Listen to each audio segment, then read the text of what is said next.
vavaka isika. Ry Andriamanitra ray zanaka ary fanahy masina, ry Jesosy Kristy tomponay io, anao ny dera, anao ny fandresena, anao ny voninahitra mandrakizay. Misaotra anao izay ry Andriamanitra tomponay, fa noho ny amin'ny soa sy ny fitiavana lalina izay nasehonao taminay. Ankehitriny tompo, noho ny amin'ny alehibeny izany fahasoavanao sy ny fitiavanao izany, no anambaranay ny feonay, entinay midera nomezanay voninahitra anao irery ihany. Ndreto tompo mangataka izahay, ny fanahinao masina tsy saraka aminay, ary tarika sy an'olotsainanay amin'izao fanompoana tantaranay izao. Sitrakay tompo, raha ny voninahitra anao Andriamanitra irery no hitanay eto. Ary vavaka ihany koa tompo izahay ho an'ireo namanay izay eny andala mamonjy izao fotoana izao. Ianao ane tompo no omba sy tantana azy hiaro azy, ka ho tody-tsoa aty hiara-manandratra sy manome voninahitra anao. Ary fifaliana lehibe tompo no iombonanay amin'ilay vavaka tonga lafatra nampianarinao fa izay manao hoe: ranay eo izay nan-danitra, mamasina ny anaranao, ho tonga ny fanjakanao, atao amin'ny sitraponao, atao tahaka ny an-danitra. Tahaka ny milana izay niloko taminay, aza mitondra anay amin'ny fahakampanahy, manafana amin'ny ratsy. Ianao ny fanjakanao sy ny hery ary ny voninahitra mandrakizay. Amen. Mahazo toerana ny fiangonana.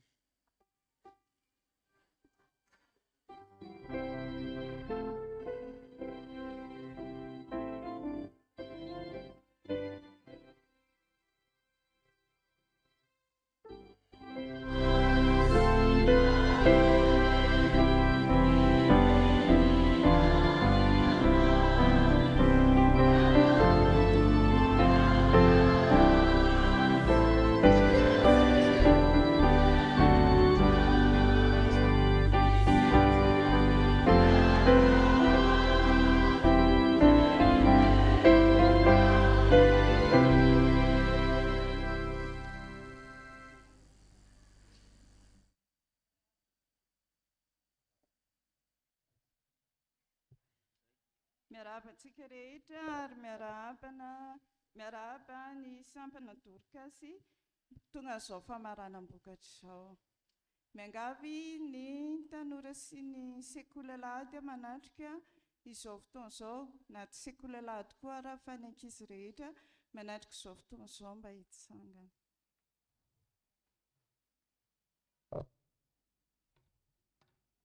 Ataontsika ny hira valo sy valonjato dia hivavaka rehefa andiny voalohany ihany.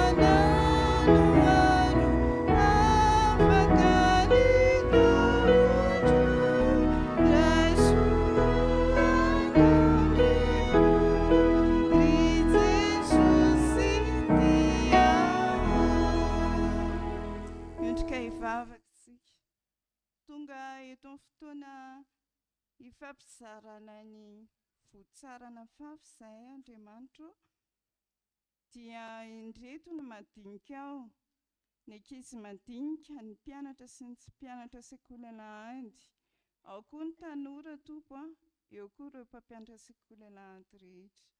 Hitanao izy ireo fa manana anjara amin'izao ora sy fotoana izao, ka aza izahay nomena voninahitra fa ny anaranao irery ihany. Mankasitraka indrindra tompo. Amen. Mbola tsy mipetraka tsika rakizy fa jerentsika ao amin'ny bolana faha 1 ambin'ny folo. obolana ao aorian'ny salamo.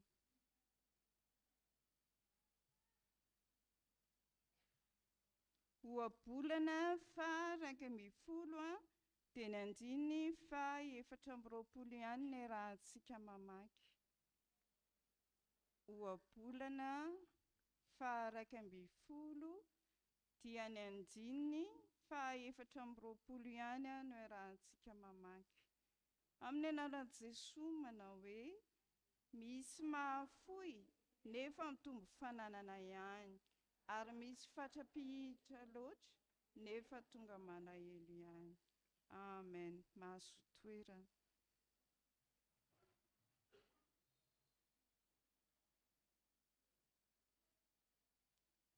Misy rangahy anankiray atao hoe Raimbozy izay ny anarany. I Raimbozy eo amin'ny fiainany dia tena malina fatratra mihitsy. Ary ny zavatra tena hainy dia ny mandamina vola. Rehefa mandray vola Raimbozy dia atokany vola vaventy dia atokany vola madinika. Indray alahady ary andeha hivavaka Raimbozy dia manao toy ny fanaony io ihany izy. Atokany vola vaventy, atokany vola madinika. Efa tena atao amin'ny paosy anankiroa mihitsy no entiny, akanjo misy paosy anankiroa havia sy ankavanana. Ao amin'ny paosy havia ampiriminy tsara mihitsy ny vola vaventy, ary ao amin'ny paosy ankavanana vola madinika. Vola madinika aty amintsika moa hatrinona izao? Ariary zato. Tehiriziny tsara ilay ariary zato dia navaliny tsara dia natsofiny tsara tao anatin'ny paosy havanana. Ilay 5,000 kosa nampiriminy ohatran'izay ihany koa fa nataony tao amin'ny ankavia.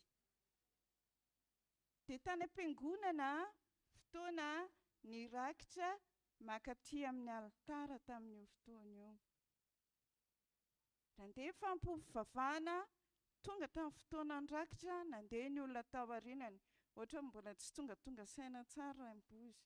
Nandeha indray amin'ny ban faharoa, ohatra mbola tsy tonga saina tsara izy hoe rakitra. Tairin'ilay diakona amin'izay rehefa avy eo, anareo izao ramose ay, sady etsy izy nitsapatsapa amin'ny paosiny, tafatsofoka tao amin'ny paosy ankavia ny tanany. Hay ireo vola ireo dia ao amin'ny paosy ankavia misy vola vaventy efa nampirimina fa hividianana crédit rehefa mirava amin'ny fiangonana. Fa ilay tao amin'ny paosy ankavanana, io ilay nieritreretina ho atao rakitra. Ny tanana nefa satria taitaitra teo lasa nitsofoka tany amin'ilay paosy ankavia. Inona moa no tao amin'ilay paosy ankavia raha tadidintsika tsara ilay izy teo? Ilay vola vaventy. Dia ino voarotsaka taiza? Tao amin'ilay rakitra. Mbola tsy tonga saina ity raim-pianakaviana anankiray ity, fa lasa namonjy ny toerana vita soamantsara ny fampiompivavahana, fotoam-pivavahana rehetra nody tany an-trano. Nisy nibipy ny telefaonina ny Raimbozy, karoka an'ilay paosy amin'izay hividy crédit, fa nilatsakaiza ary fa lasa nakaiza ary. Savaina ilay ilany, ilay ariary zato saika atao rakitra no tavela tao dia ela be sady niondrika no nitadidy izay teneniny pastera tao am-piangonana izy no niondrika hoe misaotra Andriamanitra fa manaiky ny fandaharanao. Tapitra hatreo ilay tantara, fa eo amin'ny fiainantsika koa tsika dia manao an'izany. Misy fotoantsika ary ankizy sy ny tanora, mety tsy ny ankizy sy ny tanora fa hentsika lehibe tady andahatra mialohan'ny sitrapon'Andriamanitra. Izaho zao rapitso hanao an'izao dia hanao an'izao dia hanao an'izao. Tonga fiantsoana hianatra sekoly alahady rakizy rapitso za ohatra ny marary be ny lohako, ohatra ny marary be ny kiboko, ohatra ny anavy angamba raha pitsozy izy ilay sasany. Tandremo rakizy, fa tsy tanteraka ny sitrapon'Andriamanitra rehefa vao ny sitraponao no lasa loha. Manomboka izao tsika andeha hianatra anaiky, fa izay zava-miseho eo amin'ny fiainantsika sy izay zavatra efa nalamina dia ekeo ny sitrapon'Andriamanitra avokoa. Ary izay omeny dada sy neny miala any hatrany ety rakitra, aza tokana ohatra ny neny raim-boza efidanako kredity, dia ilay kelikely ihany sisa natao rakitra. Fa ny sitrapon'Andriamanitra no aoko tanteraka vao ny sitraponao. Lesona tena azo tsoahana izany a, aokontsika anaiky ny sitrapon'Andriamanitra eo amin'ny fiainantsika, fa tsy ny sitraponao ny aloha lalana amin'ny fiainanao a, dia ho velona ianao miaraka amin'ny fanahy masin'Andriamanitra. Voninahitra ny ho an'Andriamanitra irery ihany. Amen.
Hiaraka maka sy ny teny Soatra Masina isika, izany dia hita ao amin'ny Daniela. Daniela toko 7, atomboka amin'ny 420 ka hatsaratra amin'ny 130. Daniela toko 7, 420 ka hatramin'ny 130. Mivaky toy izao amin'ny anaran'i Jesosy. Dia talanjony Nebokadnezara mpanjaka, ary nitsangana faingana izy ka niteny taminy mpanolosaina hoe: moa tsy telona mifamatotra vanona tsipitsika tao anatin'ny afo, dia namaly ny mpanjaka ireo ka nanao hoe: marina izany ry mpanjaka ô. Ary hoy izy: ka no indro mahita efa datsy mifatotra mandehandeha ao anatin'ny afo, nefa tsy maninona akory izy, ary ny fijery ilay efatra toa zanak'ireo andriamanitra. Dia nanantona ny varavaran'ny laforo nisy afo mirehitra Nebokadnezara ka niantso hoe: ry Sadraka sy Mesaka sy Abednego, mpanompon'Andriamanitra avo indrindra, mivoaka ka avia aty. Dia nivoaka avy teo anatin'ny afo Sadraka sy Mesaka ary Abednego. Dia nifanantona ny solompanjaka sy ny mpanapaka sy ny governory ary ny mpanolosaina ny mpanjaka ka nahita ireo lehilahy ireo, fa tsy nanan-kery ampahaninona ny tenany akory ny afo, na ny singam-bolon'ny kaikona tamin'ny lohany, na niova ny lobany, ary tsy nisy fofona hafa akory taminy. Nebokadnezara niteny ka nanao hoe: isaorany ne Andriamanitra Sadraka sy Mesaka ary Abednego, izay naniraka ny anjeliny hamonjy ny mpanompony, izay natoky azy ka nandika ny tenin'ny mpanjaka ary nanolotra ny tenany, tsy hanompo na hivavaka amin'izay andriamanin-kafa afa-tsy Andriamanitra ihany. Ka dia manao lalàna ao fampifokom-pirenena sy ny firenena sy ny samihafa fiteny rehetra izay manao teny tsy mety ny amin'ny Andriamanitra Satraka sy Mesaka sy Abednego dia ho tetitetehina ary atao trano fivoahana ny tranony fa tsy misy andriaman-kafa mahavontsy tahaka izao. Ary Satraka sy Mesaka sy Abednego dia nasandratra ny mpanjaka tamin'ny Babilôna sy ny fehiny. Amen.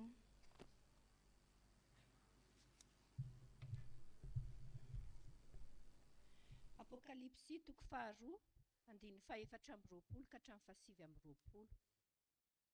Apokalipsy toko faharoa andiny fahaefatra amby roapolo ka hatramin'ny fahasivy amby roapolo. Amin'ny anaran'i Jesosy. Fa aminareo izay sisa ny Tiatira dia izay tsy manana izay fampianarana izany sady tsy mba mahalala ny ataon'ireo hoe sain-dalin'ny Satana dia izao no lazaiko. Tsy ho vesarako entana hafa ianareo kanefa izay anananareo dia tany mafy mandra-piaviko ary izay maharesy ka mitandrina ny asako hatramin'ny farany dia omeko fahefana amin'ny jentilisa ary andry azy amin'ny tehim-by izy ka hanorotoro azy toy ny fanorotoro vilany tany dia arak'izay efa noraisiko tamin'ny raiko ary omeko azy ny kintana fitarikandro izay manatsofina aoka izy hiaino izay lazain'ny fanahy amin'ny fiangonana.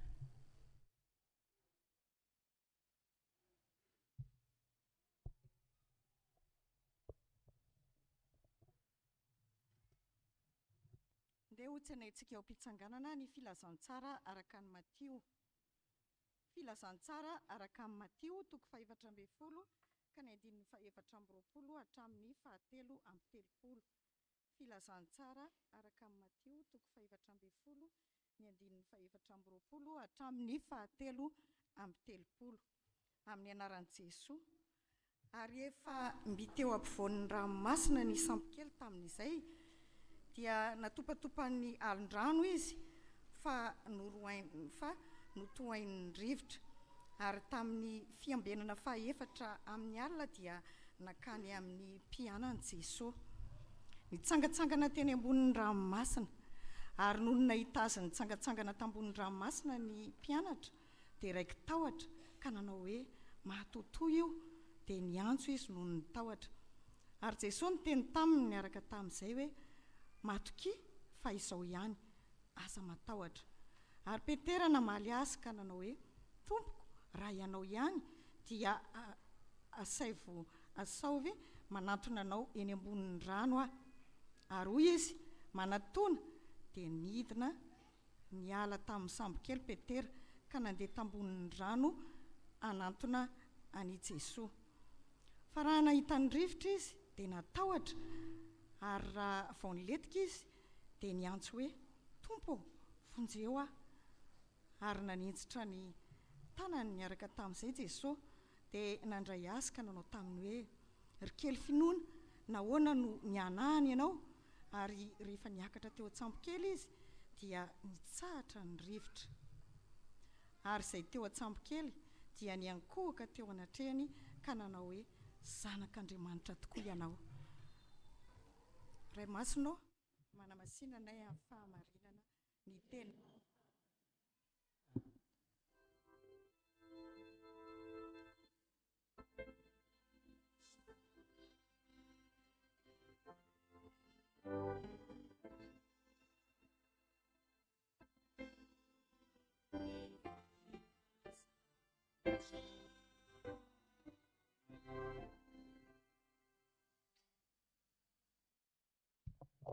Ary vavaka isika. Misaotranao izay ry Tompo Andriamanitra eo fa mbola afaka nandre ny teninao izay novakiana tamin'ny tenin-drazanay.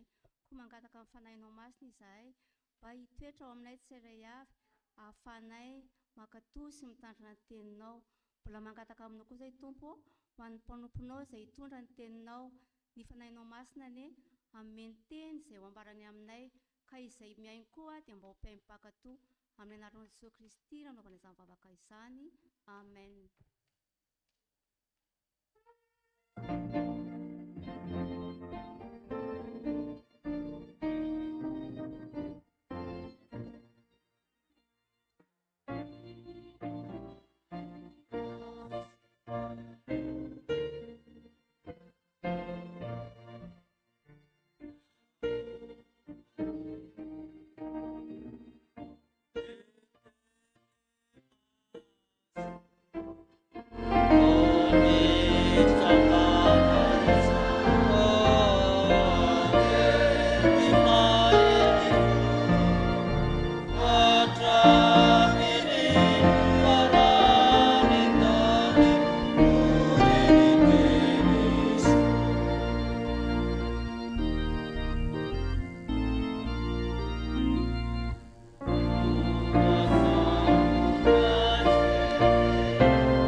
ho amintsika rehetra ny fahasoavana mba ny fiadanana amin'Andriamanitra raintsika sy Jesosy Kristy Tompontsika. Matio 4:70 ny andininy 7:30. Matio 4:70 ny andininy 7:30 vakitsika aminaran'ny Tompo manao hoe ary zay teo an-tsambo kely dia niankohoka teo natreny ka nanao hoe zanak'Andriamanitra tokoa ianao. Amen. Ny tamin'ny zanak'Israely dia tsy misy ranomasina. Le sisin'ny ranomasina dia olo-kafa no mipetraka eo, izay natao hoe Tiro, Sidona, Gaza sisiny amin'ny ilany andrefana amin'ny tanin'ny zanak'Israely dia tsy Israely mipetraka ao fa olo-kafa, satria ny zanak'Israely dia vahoaka tsy tia ranomasina. Zay no mahatonga ny ranomasina mena tena tsy afaka an-tsain'ny zareo mandrika ankehitriny. Maninona moa? Satria amin'ny fotom-ponoan'ny Israely ny ranomasina dia mariky ny loto, mariky ny korontana, mariky ny fahafatesana. Ary zay no mahatonga ny Apokalipsy miteny hoe any amin'ny andro farany, any amin'ny fiainana mandrakizay, ny ranomasina tsisy tsony. Tsy hoe le ranomasina ara-bakiteny tsisy fa ny fahafatesana no tsy misy, mariky ny korontana sy ny fahalotona, ny fahaverezana ny ranomasina amin'jareo. Fa maninona nefa amin'ny ranomasiny Galili? Izy io zany tena marina tsy ranomasina fa farihy, ohatra ny farihina loatra, farihany marovoaya, farihiny tasy. Fa satria zareo tsy mahay ranomasina dia nantsoinjareo hoe ranomasina le izy. Io farihy io zany dia manonja tsindraindray satria misy rivotra milatsaka dia manonja izy io, ary tena manonja be mihitsy. Ny zavatra tsara ho fantatra koa, farihy iray ihany no misy any Galili, fa ny anarany no maro, satria rehefa io farihy iray io samy tononona amin'ny anarany tanàna manodidina eo. Farihy na ranomasina ny anarany. Farihiny Galili, ranomasiny Galili. Farihiny Kapernaum, ranomasiny Kapernaum. Farihiny Genesareta, ranomasiny Genesareta. Farihiny Tiberiasy, ranomasiny Tiberiasy. Fa ireo zavatra ray ihany. Fa le tanàna manodidina samy miantso hoe anay io, ka maro anarana zany io farihy io, fa izy io iray ihany. Antsoina hoe ranomasina io. Tamin'ity farihy ity nanekeny-jareo hoe tena zanak'Andriamanitra i Jesosy. Ny zavanitranga amin'ny tantara rehefa nandresy ny tafidrivotra zareo no akatsika afatra. Afatra roa no raisitsika amin'izany. Voalohany ny fiarahana amin'ny Tompo, faharoa ny fankatoavana. Raha te ho mpandresy amin'ny fiainana zany dia mira miaraka amin'ny Tompo. Jerentsika neny 2:20 zay tsy nivakiana teo. Ny 2:20 vakitsika aminaran'ny Tompo. Ary niaraka tamin'izay dia naniry ny mpianatra niondrana an-tsambo kely Jesosy, ka i teo alohany nampita mandravan'ny vahoaka. Niaraka tamin'i Jesosy zany reto mpianatra reto sa tsy niaraka? Niaraka sa tsy niaraka? Tsy niaraka, fa i Jesosy namiraka an-jareo mandeha aminareo amin'ny sambo io, miampitay eny ampita. Rehefa tsy niaraka tamin'i Jesosy zany zareo dia miditra amin'izay ny 4:20 natopatopany alon-drano ny tohain'ny rivotra ny mpianatra. Ary tsy voalaza eto fa nivavaka ry zareo, fa tonga dia natahotra, tonga dia nipanika izy nareo. Rehefa tsy miaraka amin'ny Tompo zany ianao dia izay ny zavatra manjoana.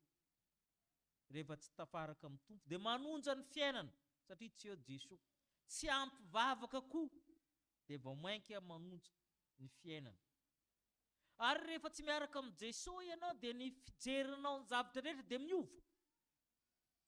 Satria ny zavatra nitranga manko a, rehefa tamin'ny fiambenana fahaefatra, zany hoe ny 4e faction na garde, efa diva maraina zany, zany hoe fa ela zany zareo naveziveziny teo a, dia indro Jesosy mitsangatsangana tambonin'ny rano. Ary ny hoe mitsangatsangana dia mandehandeha, tokony zavatra mampahery. Nefa ahoana izy nandininy 220 mba vakitsika.